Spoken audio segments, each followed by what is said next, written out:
Je m'appelle Noa, je suis la présidente de l'ASSO pour la 4e année. Je tiens tout d'abord à vous remercier d'être présent aujourd'hui. Donc on a commencé un petit peu en retard parce qu'on a le deuxième intervenant qui n'est pas encore arrivé, donc on va faire ça au pire, on verra. L'Euromed, qu'est-ce que c'est? C'est l'association des étudiants d'Aix-Marseille Université qui a pour but de promouvoir les neurosciences, donc par le biais des neurotalks, donc petites discussions avec des professionnels des neurosciences. Et des conférences comme aujourd'hui, donc qui sont gratuites, accessibles à tous. Donc voilà, aujourd'hui, donc première conférence de l'année sur l'intelligence artificielle et l'épilepsie. Je vais laisser du coup la parole à Mélanie, notre trésorière, qui va vous présenter du coup notre première intervenante. Merci.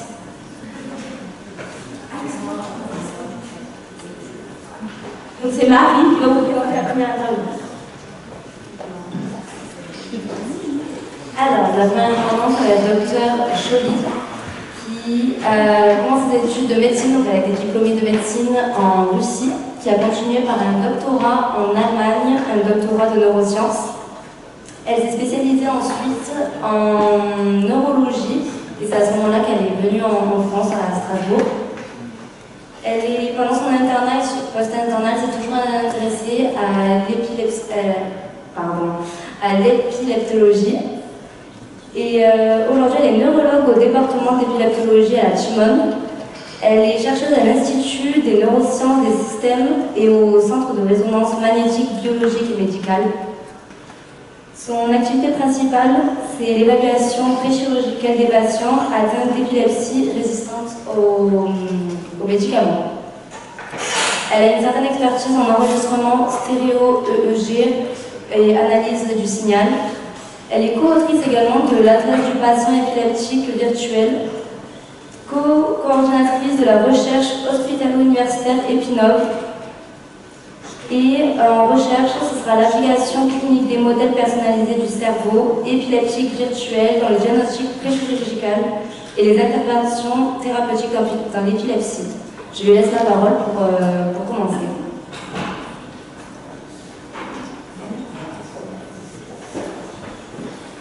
Bonjour et merci de m'avoir donné cette opportunité d'intervenir aujourd'hui. Je voudrais préciser que c'est un exposé qu'on a fait ensemble avec le professeur Bartholomew, mon maître, et qui n'a pas pu venir aujourd'hui. Donc je vais parler aujourd'hui de la modélisation du cerveau au suivi de l'épilepsie. Alors en parlant des épilepsies, ce sont des maladies de causes et d'origines diverses, mais qui ont un point commun, des crises épileptiques qui interrompent l'état anaplexique. Sur le plan physiopathologique, une crise d'épilepsie est liée à une hyperexcitabilité du cortex cérébral qui va se traduire par des rythmes cérébraux anormaux pendant plusieurs anérogenèses. Pourquoi on peut aussi parler, dans le cadre des épilepsies, de maladies de rythme électrique du cerveau. Alors, ce sont des maladies qui sont en réalité beaucoup plus fréquentes qu'on y pense, puisque 1% environ de la population mondiale souffre de l'épilepsie, ce qui représente à peu près 600 000 patients en France, dont un tiers va présenter de formes sévères de la maladie, qui sont très réfractaires au traitement et qui vont aller avec des comorbidités, c'est-à-dire des associations non fortuites avec d'autres maladies, comme notamment les maladies psychiatriques, la dépression, l'anxiété, mais également les troubles cognitifs. Donc, ce sont des patients qui sont exposés à des hauts risques aussi de mort subie et de traumatisme dû à la crise. Alors, en se basant sur les causes et sur les caractéristiques des crises, on peut distinguer deux grandes formes d'épilepsie. Les épilepsies généralisées, qui sont pour la plupart des causes génétiques, mais dont je ne vais pas vous parler aujourd'hui. Je vais vous parler surtout des crises focales, qui sont donc d'origine, qui naissent dans certaines régions du cerveau, bien précises, qui vont se caractériser par des symptômes en rapport avec la perturbation du fonctionnement de ces régions touchées par la décharge épileptique. Dans ce type de crise, avec l'épilepsie, on va aussi très fréquemment, mais pas toujours, avoir une lésion cérébrale bien identifiable sur l'IRM, comme vous pouvez voir ici, sous cet exemple, d'une dysplasie corticale focale, donc une malformation très épileptogène, qui génère des crises d'épilepsie. Alors, en parlant du traitement de l'épilepsie, on a bien sûr les médicaments anticonvulsifs, on a environ 20 médicaments aujourd'hui à notre disposition, Mais le bémol de ces médicaments, d'une part, que ce sont des médicaments qui ne permettent pas la guérison des maladies, et d'autre part, comme je disais tout à l'heure, un tiers des patients ne pourront pas être contrôlés, donc leurs crises continueront malgré les médicaments antibiotiques. Et c'est dans ce cas-là qu'on va devoir procéder à des approches chirurgicales, donc le traitement chirurgical de l'épilepsie, qui va consister à une exérèse de ce qu'on appelle la zone épileptogène. On va parler tout à l'heure. Et pour définir cette zone épileptogène, donc cette région épileptogène, on va réaliser tout un bilan chirurgical. Et très fréquemment, on va réaliser une exploration intracérébrale par des électrodes profondes. Donc, les électrodes profondes, ce sont des électrodes qu'on va insérer à l'intérieur du cerveau et ensuite on va enregistrer le signal électrique du cerveau et analyser les crises d'épilepsie. Tout ça pour définir à la fin de ce bilan une zone épileptogène qui est donc l'ensemble des régions impliquées dans la genèse des crises.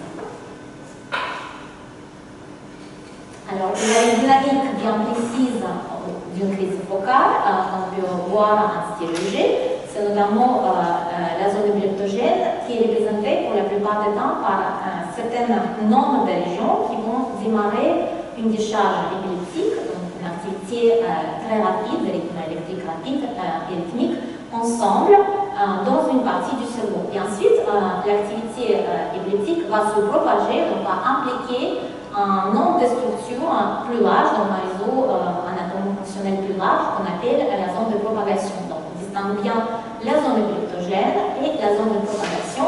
Et c'est bien la zone épileptogène qu'on visera par la chirurgie pour pouvoir guérir la maladie, puisque c'est une zone qui génère les crises. Alors, quels sont les résultats de la chirurgie aujourd'hui? Elles sont pas mal, on va dire, pour l'innovation pharmacologistante. C'est environ 80% de patients qui seront guéris par la chirurgie d'une épilepsie temporale. Et ces chiffres sont un peu moins bons, donc jusqu'à 65% de guérison pour les épilepsies, ce qu'on appelle extratemporales. Mais on est un peu plafonné depuis déjà environ 20 ans, on n'arrive pas à améliorer ces résultats. C'est-à-dire que malgré le nombre croissant de différentes techniques, sophistication, d'exploration, diagnostic et d'approche chirurgicale, on reste toujours sur les mêmes chiffres. Donc on est vraiment dans le grand visoire des nouveautés, d'innovations technologiques pour pouvoir améliorer et guérir plus de patients. Donc une possibilité, c'est une approche qui va permettre de mieux connaître l'organisation des crises au sein du cerveau pour pouvoir ensuite mieux neutraliser les zones allergiques de crise et proposer des stratégies chirurgicales peut-être moins invasives mais plus adaptées, plus efficaces. Donc pour aboutir à cette connaissance, on se base aujourd'hui sur le concept physiopathologique qu'on appelle le concept de réseau épileptogène. Il faut dire que notre vision de l'organisation de crise, notamment de l'épilepsie focale, est beaucoup évoluée à travers les 50 dernières années.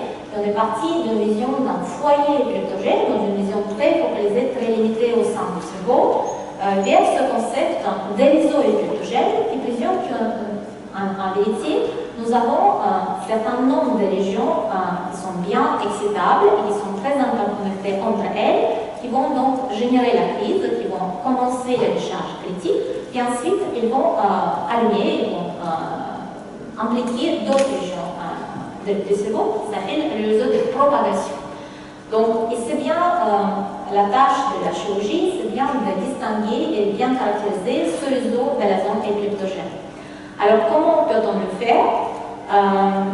Une façon, c'est d'appliquer une analyse quantitative à nos tracés, à nos enregistrements EEG. Parce que c'est vrai qu'analyser les signaux cérébraux purement avec les yeux, ça peut s'avérer très compliqué, du fait de la complexité du signal de l'activité cérébrale. Et donc, on a développé tout un nombre d'outils de quantification du signal électrique cérébral à partir des EEG, qui permet d'une part de caractériser les activités intercritiques, donc des anomalies paroxystiques endorphées, qu'on appelle les pointes des oscillations à haute fréquence.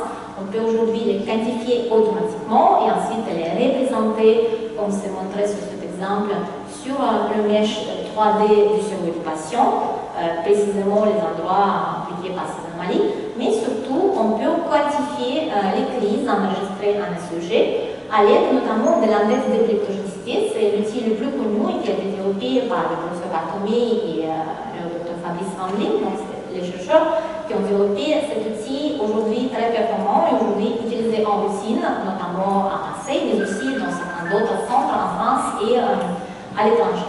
Et donc, ces moyens quantitatifs permettent d'estimer le potentiel épileptogène, ce qu'on appelle l'épileptogénicité de chaque région cérébrale, qu'on échantillonne avec nos électrodes, et ensuite nous donner une meilleure estimation des régions malades. Mais il faut dire que malheureusement, le grand limite de toutes ces approches quantitatives est ce qu'on appelle le limite de l'échantillonnage de la SEG. Parce que, comme je vous ai dit, on insère les électrodes au sein du cerveau et ensuite on enregistre le signal. Mais on peut enregistrer le signal non pas de l'ensemble du cerveau, mais uniquement d'un centimètre de tissu du cerveau autour de chaque contact. Donc nous ne sommes pas dans la mesure d'obtenir de l'information sur l'activité électrique de l'ensemble du cerveau. D'où les limitations de cette technique, que ce soit à l'analyse visuelle ou quantitative. Et d'où la proposition d'une approche plus novatrice, d'une approche de la modélisation computationnelle, biomathématique du cerveau, qui va nous aider en fait à détecter les régions électrogènes. Comment on va faire? Donc c'est le modèle biomathématique qui va analyser, qui va utiliser les données SEG afin de prédire le potentiel épileptogène d'une telle et telle région cérébrale. Et donc ce modèle biomathématique, ce qu'on appelle à large échelle, va construire un cerveau virtuel du patient épileptique. Il va intégrer les données SEG. On va obtenir un double digital numérique du cerveau. Et donc, à l'aide de ce modèle, on va essayer d'une part modéliser le épileptogène, mais d'autre part prédire les crises de l'épilepsie afin de nous aider. Donc, il faut dire qu'aujourd'hui, il existe plusieurs types de modélisation du cerveau et plusieurs échelles de modélisation. Donc, on peut partir des échelles au niveau des cellules. Donc, au niveau cellulaire, ce sont des modèles microscopiques qu'on utilise en recherche. Mais ensuite, on peut partir de des modèles plus macroscopiques, notamment les modèles à l'échelle de l'ensemble du cerveau. Et c'est ça ce que nous utilise aujourd'hui pour les patients épileptiques.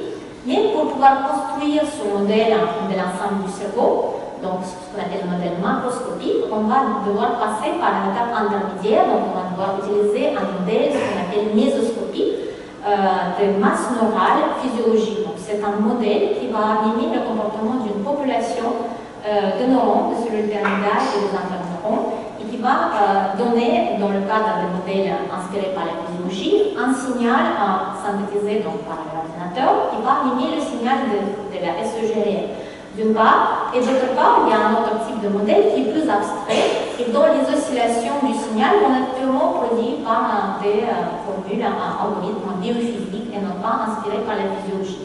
Donc, pour vous donner un exemple, ici, c'est un modèle inspiré par la physiologie, un modèle de masse neurale de Fabrice Wandling, qui mime le comportement et les interactions entre les neurones pyramidales, les neurones principaux, et les interneurones. Et au final, on peut obtenir, comme vous voyez ici, un signal qui est généré par le modèle, mais qui ressemble beaucoup à un signal physiologique qu'on enregistre sur notre EEG. On peut aussi, en modellant le niveau d'excitabilité, donc dans les rapports entre les interneurones et les neurones principaux, on peut induire les pointes et les décharges critiques. Donc on peut mimer différents aspects de crise. Mais ce n'est pas ce modèle-là qu'on utilise à Marseille pour la construction du cerveau virtuel à large échelle. Nous, on utilise un modèle beaucoup plus abstrait qui modèle ce qu'on appelle Epileptor. Donc c'est un modèle développé par Victor Jussat, j'espère qu'il va vous expliquer beaucoup plus là-dessus, mais qui consiste en deux oscillateurs, donc ce sont deux oscillateurs couplés entre eux, qui sont capables de produire un comportement alternant, donc une activité qui ressemble à des crises d'épilepsie et qui s'alterne avec une période intercritique, donc hors de crise, comme ce qu'on observe chez le patient. Donc c'est un modèle dynamique qui va toujours osciller entre l'état critique et l'état intercritique. Et donc ce modèle de masse neurale abstrait, qu'on appelle Epileptor, on ensuite va utiliser à large échelle. Donc on va intégrer sur le cerveau virtuel du patient ce modèle Epileptor pour construire un patient épileptique virtuel. Donc pour le faire, on utilise les données de la SEG du patient ainsi que les données anatomiques du patient où on représente chaque région du cerveau par le modèle de masse neuronale, donc chaque point en haut ici. Et ensuite, on peut modéliser le réseau épileptogène du patient à l'aide de ce modèle. Donc ça, c'est le concept de patient épileptique virtuel, et c'est la technique de cerveau virtuel qu'on applique chez nous à Marseille et dans un essai clinique multicentrique dont je vous parlerai tout à l'heure. Alors, si on regarde un peu quelles sont les composantes de ce grand modèle à large échelle, tout d'abord, on intègre, pour construire l'avatar du cerveau du patient, on intègre ces données d'imagerie anatomique qui nous permettront de reconstruire la géométrie du cerveau. Donc, le cerveau réel va respecter, le cerveau virtuel va respecter la géométrie du cerveau du patient. On intégrera ensuite les données de la connectivité structurelle du cerveau. Donc, chaque trait vert ici représente ces connectivités entre différentes régions cérébrales. Et donc, on va aussi, on va dire, mapper donc, chaque région séparément. On a au total 162 régions cérébrales dans ce modèle. Et chaque région va être équipée par le modèle de l'activité neurale qui va générer l'activité électrique. Et ensuite, on va devoir encore faire une étape supplémentaire parce qu'à l'aide de nos électrodes SEG, en vérité, on recueille le signal qu'on capte au sein de certaines structures. Là, au sein du modèle, on va devoir projeter le signal requis par les contacts SEG sur la surface du cortex, donc c'est ce qu'on appelle la solution du problème filaire en électrophysiologie. Et ensuite, comme étape finale, on va utiliser ce qu'on appelle un data fitting, c'est-à-dire mise en correspondance des données de la SEG réelle, empirique du patient, pour mieux paramétrer notre modèle biométrique. Parce que notre modèle fonctionne, on va dire, tout seul, mais il va pouvoir le paramétrer en utilisant les données réelles des crises du patient.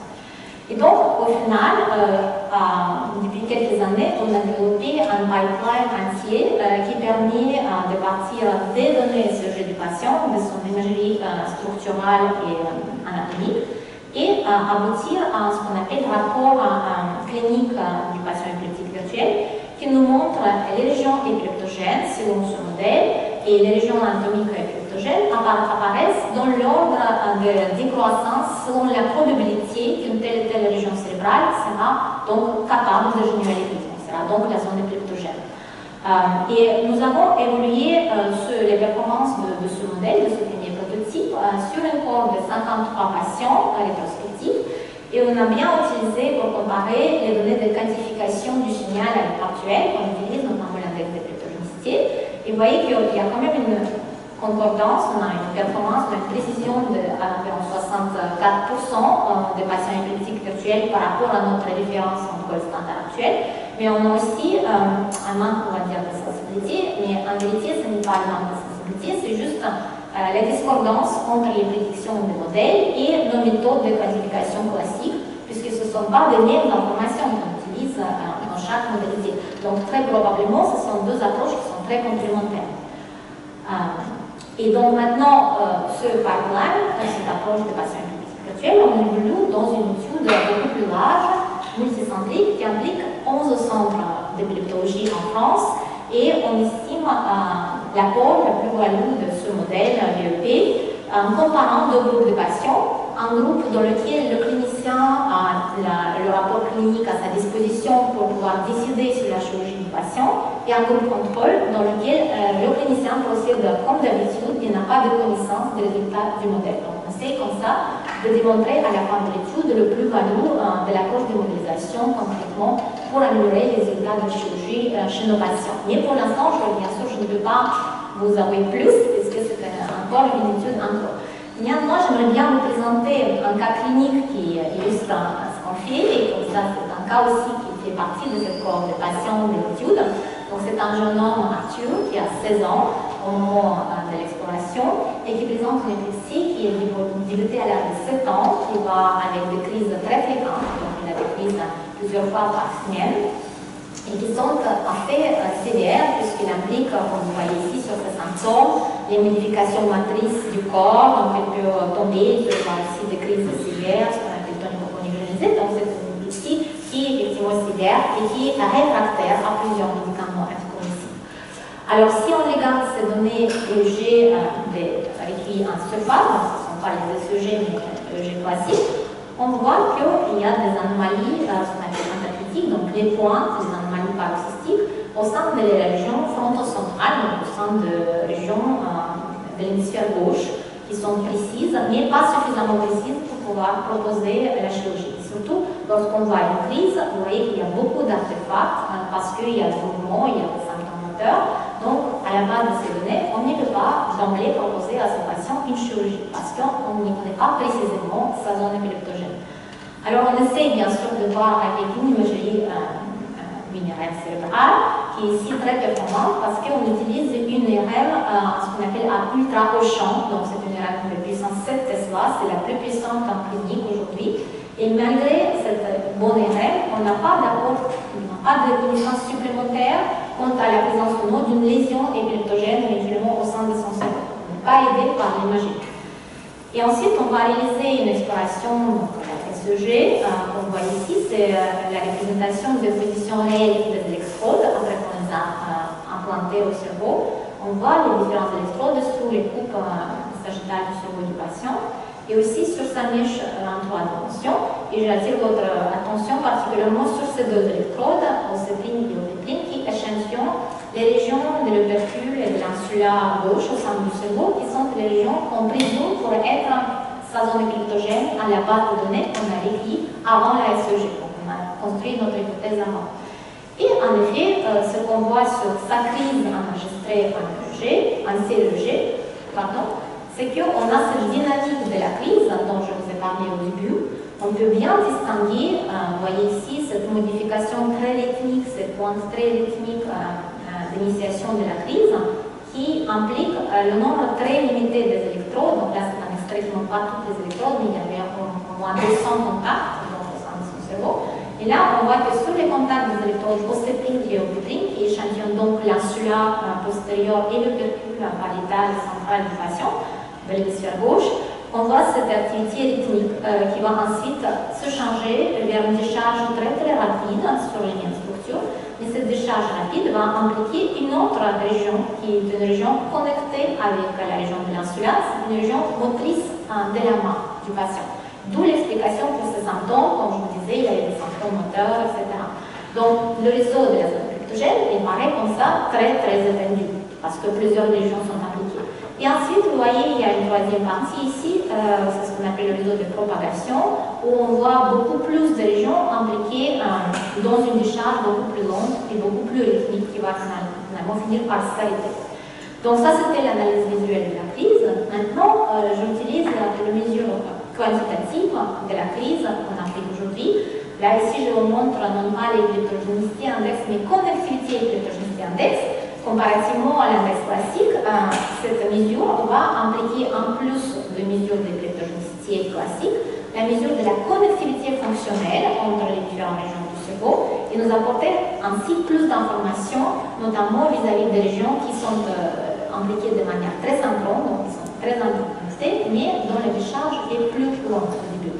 Et donc, vous voyez ici, ça on voit un peu mal, mais on peut voir qu'on a les valeurs de l'épileptogénicité très élevées, presque maximales, sur plusieurs endroits. Donc, chaque point ici représente un contact SEG.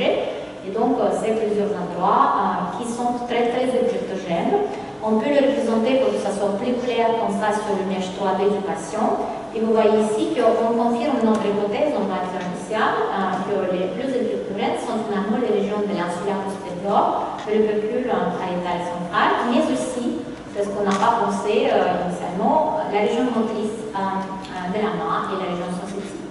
Et donc, si on souhaite, admettons, agir avec une chirurgie pour enlever cette zone épileptogène, ça va être très très compliqué, puisque la plupart de ces régions sont en contact immédiat, voire vraiment adjacentes à des régions fonctionnelles. Donc, d'une part, à des régions de langage, en ce qui concerne les régions operculaires, et d'autre part, à des régions de la motricité.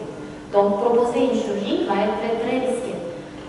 Nous avons procédé à une modélisation par le patient épileptique virtuel et je vous montre ici les résultats de cette modélisation.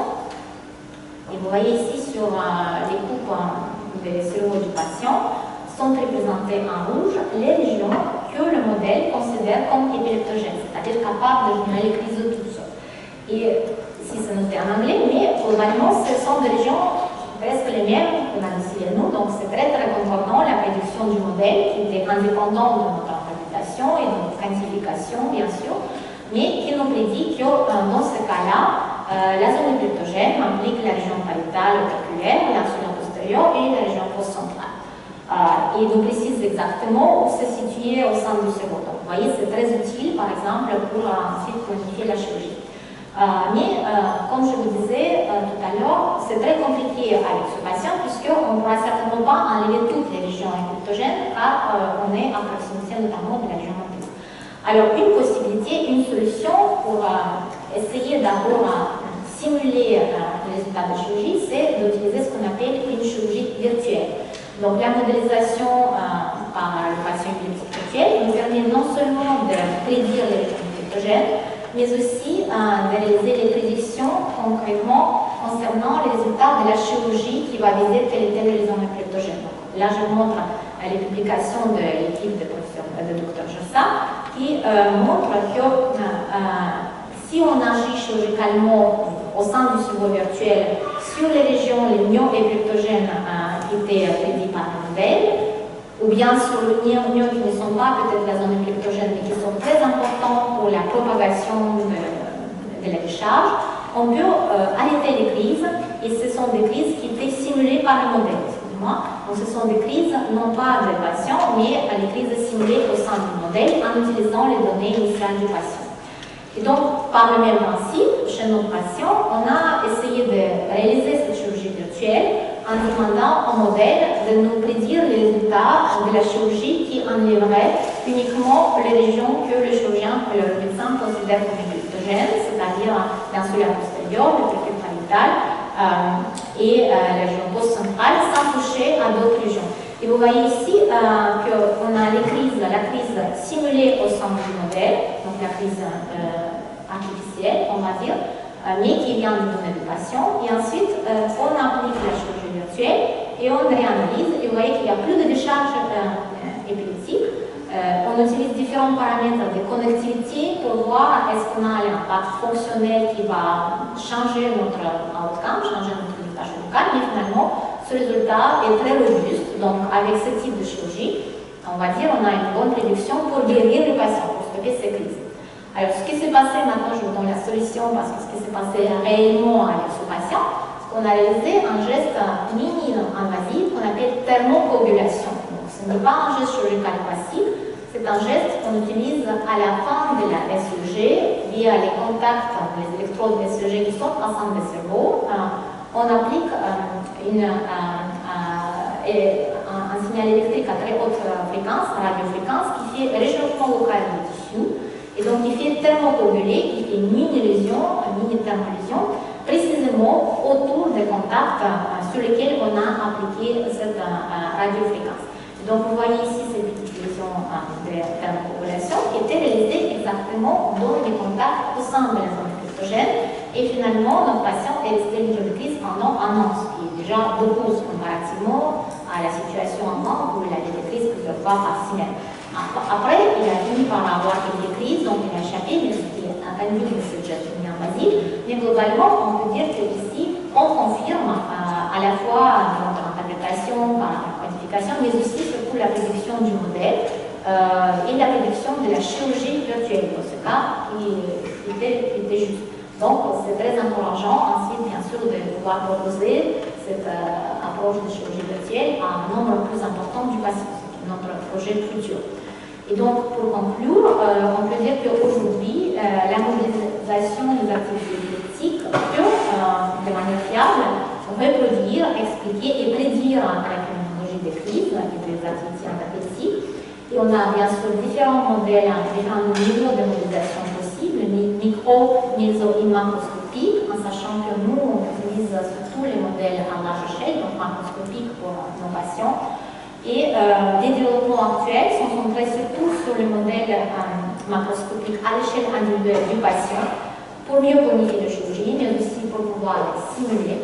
Et ensuite, on a aussi des développements en utilisant la modélisation par le cerveau épileptique virtuel pour développer d'autres techniques alternatives à la chirurgie, dans le cas où on ne peut pas réaliser la chirurgie, notamment les méthodes de ce qu'on appelle neuromodulation ou stimulation cérébrale. Et on va encore plus loin aujourd'hui, donc on essaie d'étendre cette approche du cerveau intellectuelle épileptique, à d'autres pathologies au sein de neurologie, notamment, on travaille dessus actuellement. Pour l'instant, on n'a pas encore les résultats à vous montrer, mais j'espère vous donner plus d'informations. Je vous remercie pour votre attention.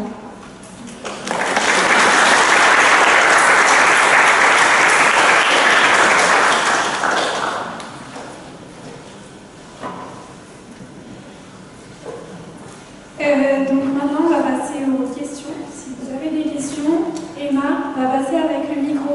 Vous levez la main et comme ça, vous avez le micro pour que tout le monde entende.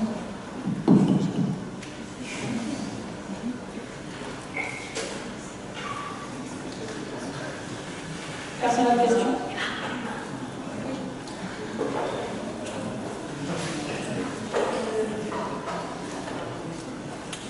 Comment on sait si l'épilepsie est génétique ou lésionnelle? Alors, on a différents moyens diagnostiques. Donc, bien sûr, tout d'abord, on fait toujours une IRM cérébrale à chaque patient chez qui on diagnostique une épilepsie, qui permet, dans 70% des cas, de l'épilepsie focale, effectivement, de détecter une lésion cérébrale. Donc, dans 15% à 20% des cas de l'épilepsie focale, on n'a pas de lésion de type d'AMRM. Ensuite, on a d'autres moyens. Concernant une cause génétique, la plupart des épilepsies de cause génétique sont des épilepsies généralisées et le diagnostic se base sur les données des EG et la description des crises. Donc on va même au préalable déjà trancher parmi ces deux formes d'épilepsie, comme je vous ai dit, l'épilepsie focalisée. Et si on a une suspicion de cause génétique, parce qu'on a une anamnèse familiale favorable par exemple, ou d'autres signes cliniques qui nous indiquent sur ça, on a aujourd'hui un panel diagnostique qui permet de tester sur un prélèvement sanguin du patient environ 300 gènes qui sont impliqués le plus fréquemment dans différentes formes d'épilepsie génétique. Donc, on peut proposer ce panel-là, par exemple, qui peut néanmoins rester négatif. Parfois, ça ne veut pas dire que la cause n'est pas génétique. On peut proposer parfois des analyses génétiques plus sophistiquées, notamment ce qu'on appelle séquençage d'exomes, whole exome sequencing. Plus coûteuse, qui n'est pas proposée pour l'instant en routine, mais qui peut, dans des cas sélectifs, être quand même proposée. Et donc, le diagnostic, la démarche diagnostique va se baser premièrement sur la description des symptômes de crise, sur les données G et IRM, et ensuite, on va stratifier et proposer des bilans complémentaires, notamment génétiques ou autres, d'autres types d'imagerie, en fonction de ces données-là et en fonction de notre diagnostic qui va être confirmé ou pas sur le plan du syndrome généralisé ou focal.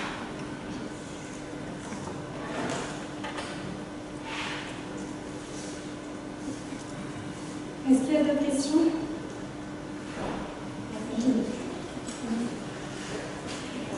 Vous avez parlé d'une technique avec des électrodes pour pouvoir soigner, justement. Est-ce que ce n'est pas une technique qui peut être invasive pour le patient plutôt que de le soigner, justement? Oui, c'est une bonne question. Donc, tout d'abord, en parlant des techniques de la stéréologie, donc les techniques avec des électrodes profondes, c'est vrai que c'est une technique invasive, puisqu'on insère les électrodes à l'intérieur du cerveau. Mais c'est une technique en même temps qui a démontré son aspect assez sécurisé, puisque les électrodes qui sont implantées, d'une part, sont des électrodes très fines, donc ce sont des électrodes d'un diamètre d'environ 0,8 mm, donc elles sont très fines. Et d'autre part, la planification des trajectoires des électrodes aujourd'hui se fait par des moyens très sophistiqués. Donc on utilise une imagerie du patient qui va visualiser de manière très précise les vaisseaux du patient, parce que ce qui est dangereux pendant l'implantation, c'est surtout de pénétrer un vaisseau qui va signer et qui va redonner des complications. Donc on va planifier aujourd'hui le trajet de chaque électrode à l'aide d'un logiciel de planning qui utilisera les données des patients, et ensuite on va réaliser l'implantation de l'électrode à l'aide d'un robot de non-navigation qui va également lire les règles du patient avec le trajet prévu et qui va respecter un millimètre près le trajet qu'on a planifié avant pour minimiser les risques hémorragiques. Ensuite, bien entendu, comme chaque geste invasif, on est affronté à un risque infectieux, mais pour le minimiser, on utilise les conditions d'asphyxie comme dans chaque chirurgie, et aussi on utilise les électrodes qu'une seule fois. Donc aujourd'hui, le taux de complications de la SEG sont environ entre 5 et 3% sur un centre qui reste beaucoup plus faible comparativement à une chirurgie habituelle sur le cerveau. C'est une technique qui permet d'explorer aussi les enfants, donc elle est proposée aux enfants à partir de 2 ans, et elle est très bien tolérée par les patients, tout simplement puisque nous n'avons pas de récepteurs de la douleur à l'intérieur du cerveau. Donc le moment critique, c'est vraiment la mise en place de l'électrode profonde qui se passe au sein d'une opération chirurgicale, sous anesthésie, le patient n'a pas de souvenir de ça. Et ensuite, lorsque le patient est lié, il est installé dans sa chambre d'opération, où il passe plusieurs jours normalement, il fait bouger, manger, faire ses activités habituelles, et l'enregistrement se déroule en continu sans le déranger. Mais bien sûr, il ne faut pas négliger cet aspect invasif de la SEG. C'est pourquoi une voie de développement aujourd'hui dans ce domaine, c'est de partir vers le développement des électrodes, ce qu'on appelle virtuels. Donc on a des électrodes réelles, mais on a des techniques d'enregistrement des signaux, notamment par magnétoencephalographie. C'est une autre technique qui permet de décrire l'ensemble des signaux électriques du cerveau et qui peut, en la modifiant sur certains aspects, construire, on va dire, les électrodes virtuelles qui peuvent écrire les informations à partir de structures profondes et superficielles, comme on le fait avec les électrodes de sujet. Cependant, elle n'est pas encore à la pointe, elle est tout en voie de naissance, on va dire, de développement précoce, pour l'instant, que dans la partie de recherche. Mais j'espère que d'ici peut-être 5 ans, on pourra proposer une électrode virtuelle pour éviter justement l'aspect invasif de la SEG.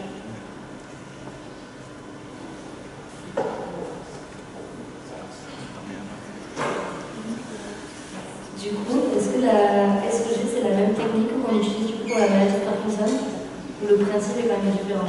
Alors le principe de la maladie de Parkinson est différent. Déjà, dans la maladie de Parkinson, on utilise des électrodes profondes à visée thérapeutique. On peut le faire aussi en épilepsie, mais ça s'appelle la stimulation cérébrale profonde. Les électrodes sont similaires, on peut dire, en termes de construction, mais elles ne permettent pas ou exceptionnellement enregistrer le signal. Ça permet juste de délivrer les rythmes qu'on impose au cerveau.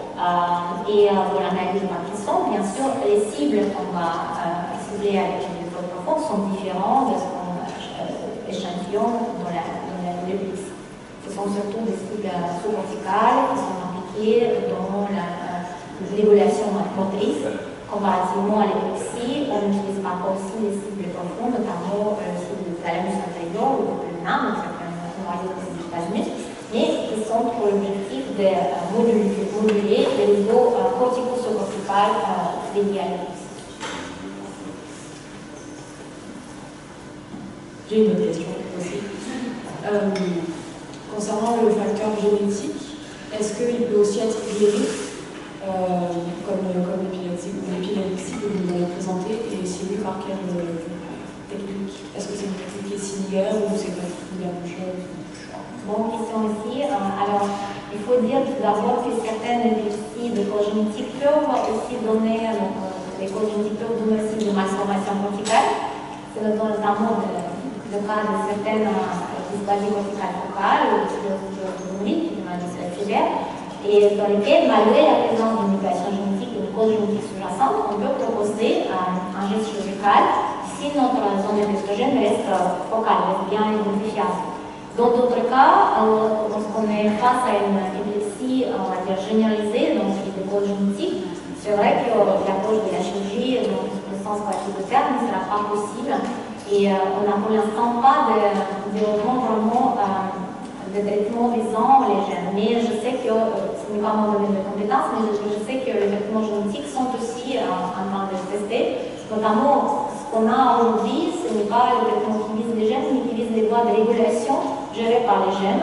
C'est notamment le cas de l'autonomie, où les traitements modulent la voie, ce qu'on appelle mTOR, c'est une voie très complexe de régulation de protéines impliquées dans différentes expressions de cette maladie, qui est l'expression des tumeurs qui font différents organes, mais aussi le cerveau et l'épilepsie. Donc on a des traitements déjà disponibles pour ça, mais qui sont malheureusement restent encore très lourds et très riches en complications. Donc on ne peut pour l'instant pas les proposer comme ça à la recherche, mais je pense qu'il y a des développements de traitements modifiant les gènes en cours, bien sûr.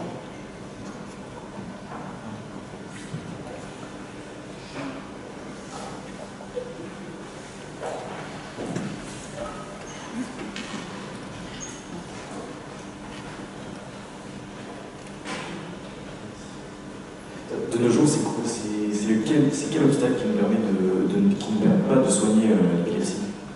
Il n'y a pas de soigner l'épilepsie. De soigner. Alors, il y a plusieurs obstacles, bien sûr. Déjà, il faut comprendre que l'épilepsie en soi, c'est une condition chronique, c'est une maladie chronique. Et les causes de l'épilepsie sont multiples.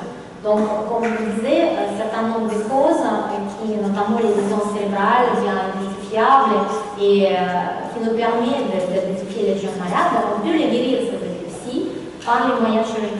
Néanmoins, même dans ce groupe de malades, on peut se confronter, par exemple, à une situation où les régions malades sont en même temps les régions portant une fonction importante, comme la fonction motrice ou la fonction du langage, que je montrais comme exemple. Et si on va attaquer ces régions par une chirurgie, on va finir peut-être par guérir l'épilepsie, mais en même temps, le coût sera un handicap souvent beaucoup plus important pour le patient que l'épilepsie elle-même, puisqu'il aura par exemple un trouble de langage sévère, un trouble moteur, qui va être beaucoup plus gênant pour le patient et pour sa qualité de vie. Donc ça, c'est une situation qui ne permet par exemple pas de guérir avec certaines parties du patient. Une autre situation toujours dans le domaine des épilepsies focales, c'est que les réseaux épileptiques sont très difficiles à identifier, d'où ces différents moyens de mobilisation, de quantification. Donc, c'est pas toujours qu'on arrive à bien identifier ces réseaux.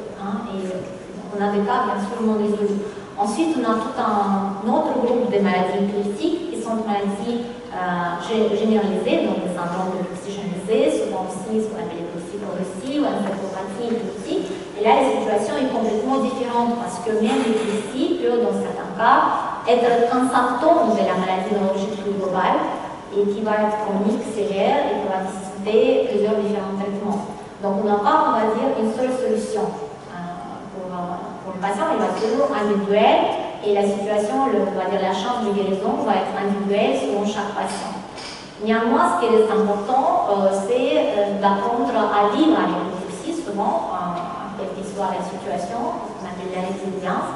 Et donc, ici, les différentes mesures, on va dire non médicamenteuses, comme le GMGI, le sport, différentes activités, intégration du patient de la communauté, reste un facteur très important, sont des facteurs importants pour obtenir une qualité de vie correcte, malgré cette maladie qui reste chronique.